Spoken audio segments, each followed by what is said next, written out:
இயேசு கிறிஸ்துவில் பிரியமுள்ள சகோதர சகோதரிகளே, அன்னையுடைய அன்பு பிள்ளைகளே, இயேசுவின் இனிய நாமத்தில் உங்கள் அனைவருக்கும் இனிய காலை வணக்கம். இன்று திங்கட்கிழமை, இன்று திருச்சபையோடு இணைந்து நாமும் புனிதர்கள் பேதுரு பவுல் பெருங்கோவில் நேர்ந்தெடுப்பு விழாவை சிறப்பிக்கின்றோம்.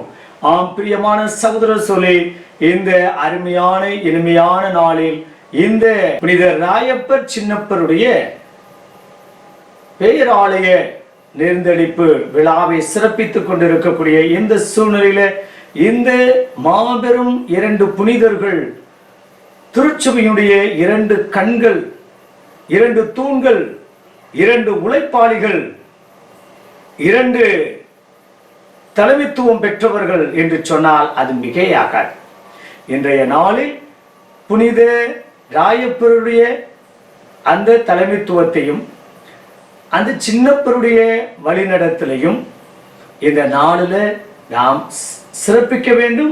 அவர்களைப் போல நாமும் வாழ வேண்டும்.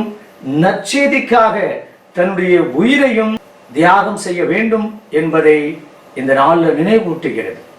பிரியமான சகோதரர்களே, இந்த நாளுடைய நற்செய்தி பகுதிக்கு வருவோம். மத்தேயு 14வது அதிகாரம் 22 வசனங்களிலிருந்து எடுக்கப்பட்டிருக்கின்றது. இங்கு பார்க்கின்றோம், 5000 பேருக்கு ஆண்டவர் உணவு கொடுத்த பிறகு சீடர்களோடு பயணிக்கக்கூடிய வேளையில் ஆண்டவர் கடலில் நடந்து வருகிறார். சீடர்கள் ஐயோ பேய் என்று அலறுகிறார்கள். துணிவுகள், நான் தான், அஞ்சாதீர்கள் என்று ஆண்டவர் கூறுகிறார். பேதுரு மறுமொழியாக, ஆண்டவரே நீர்தான் என்றால் நானும் கடலில் நடக்கட்டுமா? நடந்து வா என்று கூற ராயப்பர் கடலில் நடந்து வருகிறார். அலைகள் நிறைந்த ஆக்ரோஷமான அந்த கடலில் ராயப்பர் நடந்தார். பிரியமான சகோதர சோழே, ஆண்டவர் கடலில் நடப்பதால் அந்த தைரியத்தோடு ராயப்பர் நம்பி கடலில் நடந்து வருகிறார். நீச்சல் அடிக்கலாம், கடல் கடந்து செல்லலாம், கண்டவிட்டு கண்டம் செல்லலாம். ஆனால் நடப்பது என்பது எளிதல்ல. கடலில் மிதக்கலாம். அங்க சாக்கடல்ல, உப்பு கடலில் இன்றும் கூட யாரு சென்றாலும் எந்த பொருள் இருந்தாலும் மிதக்கத்தான் செய்யும். ஆனால் நடக்க முடியுமா? ராயப்பர் நடந்தார்.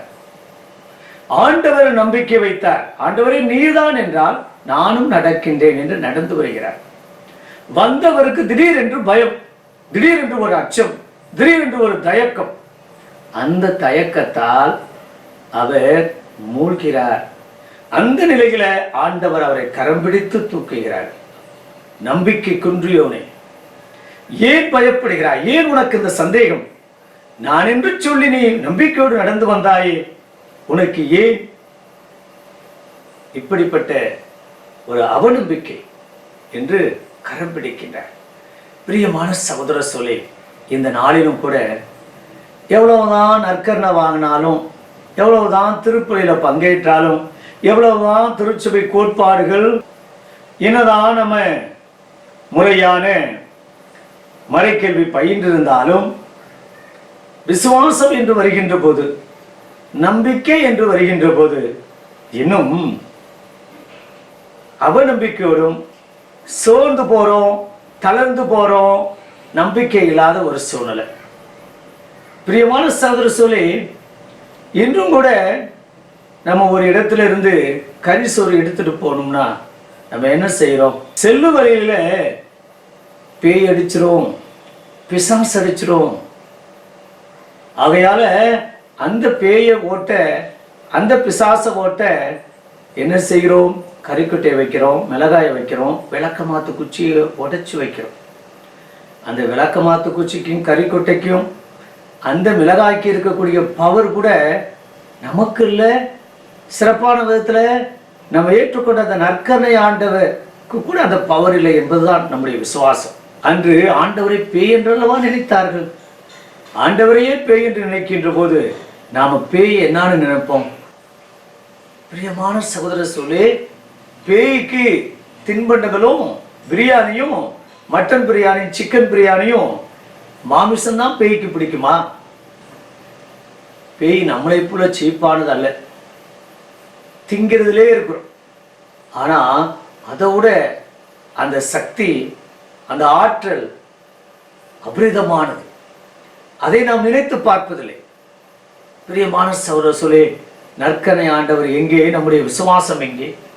ராயப்பரை போலதானே நாமும் பயணிக்கின்ற நம்முடைய வாழ்க்கை பயணத்துல அவ்வப்போது நம்பிக்கை இல்லாமல் மூழ்கிறோம், தோற்கடிக்கப்படுகிறோம், வீணாக்கப்படுகிறோம், ஏமாற்றப்படுகிறோம். பலதரப்பட்ட நிலையில ஒரு ஏமாளியத்தனம் வாழ்ந்து கொண்டிருக்கிறோம். நம்முடைய விசுவாசம் எங்கே செல்கிறது? இன்றைக்கு கத்தோலிக்க கிறிஸ்தவர்களா இருந்தாலும் பொண்ணும் மாப்பிள்ளையும் பார்க்கின்ற போதே ஜாதகத்தை அனுப்பிடுறான். எவ்வளவோ காலம் கத்தோலிக்க கிறிஸ்தவத்துல ஜாதகம் இல்லாமல் இருந்துச்சு. ஆனா இப்ப எல்லாம் ஜாதகம் பார்க்காம கல்யாணமே நடக்கிறது இல்லை. ஒரு சில பேருக்கு இது புதிராக இருக்கும். நம்முடைய டேட்டா பர்த் எல்லாத்தையும் அடிக்கின்ற போதே அது என்ன ராசி, என்ன ஜாதகம் என்பதெல்லாம் கம்ப்யூட்டர்ல தானாக வந்து விடுகிறதா. ஆகையால் மாப்பிள்ளைக்கு பொண்ணுக்கு அந்த வரன் பார்க்கின்ற போதே அந்த ஜாதகத்தை அனுப்புகிறார். என்ன கத்தோலிக்க விசுவாசம் கேட்டா, நாங்க அதுல எல்லாம் நம்பிக்கை இல்லை. ஆனா என்ன செய்யறது? மாப்பிள்ளை வீடு கேட்கிறாங்க, பொண்ணு வீடு கேட்கிறாங்க. விசுவாசமற்ற ஒரு பயங்கரமான ஒரு அற்பத்தனமான மந்திரமாக இருக்கலாம், தந்திரமாக இருக்கலாம். ஆனால் உண்மையில் கடலில் நடப்பது சாத்தியமா என்றால் இந்த ராயப்பர் மட்டும்தான். அப்படி ஆற்றல் வாய்ந்த ராயப்பரே வீழ்ந்து விட்டார், சோர்ந்து விட்டார், தளர்ந்து விட்டார், நம்பிக்கை குன்றியவராக இருந்தார். நாம் எம்மாத்திரம் இணைந்து ஜெபிப்போமா? பரலோக தந்தை இறைவா, துணிவுகொள், நான் தான், அஞ்சாதீர் என்று சொன்ன தேவனே, எங்க வாழ்க்கையில நிறைய சோர்ந்தும் தளர்ந்தும் விரக்தியும் பழசுதே நினைச்சுக்கிட்டு ஏகப்பட்ட கவலையோடும் கண்ணீரோடும் வருத்தத்தோடும் துன்ப துயரத்தோடும் வாழ்ந்து கொண்டு இருக்கக்கூடிய சூழ்நிலையை நீர் அறிவீர் ஆண்டவரே. நாங்களும் ராயப்பரை போல அவ்வப்போது தைரியமா இருக்கிறோம். ஆனா யாராவது ஏதாவது கூட இருக்கிறவங்க சொல்லிட்டா அப்படியே உடஞ்சு போறோம், சோர்ந்து போறோம். எல்லாம் மாறணும். நற்கனை ஆண்டவரே, நீர் இருக்கின்ற போது எனக்கு என்ன கவலை? இனிமேல் நான் பயப்பட மாட்டேன், இனிமேல் அஞ்ச மாட்டேன், இனிமேல் கவலை கொள்ள மாட்டேன். நீர் என்னோடு இருந்து எப்படிப்பட்ட துன்ப துயர வேலைகளும் என்னை கரம் பிடித்து வழிநடத்திருக்கிறேன்.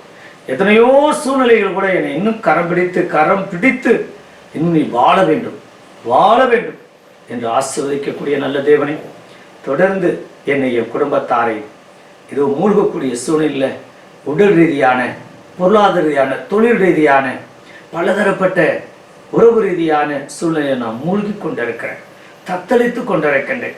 கரை சேர்வனா என்று போராட்டம். ஆண்டவரே, அந்த ராயப்பரை கரம் கொடுத்த தேவனே, எனக்கும் கரம் கொடுங்கப்பா. நானும் உங்களுடைய கரங்களை பற்றி கொண்டு கரை சேரணும். இதில் ஒரு விடிவு கிடைக்கணும், நிம்மதி பிறக்கணும், நல்லது நடக்கணும், விமோச்சனம் பிறக்கணும் என்று அப்படிப்பட்ட ஆசீர்வாதத்தோடு என்று வாழ கிருபை தரும்படி எங்கள் ஆண்டவராகிய இயேசு கிறிஸ்துவின் நாமத்தில் ஜெபிக்கிறோம் நல்ல பிதாவே. ஆமென்.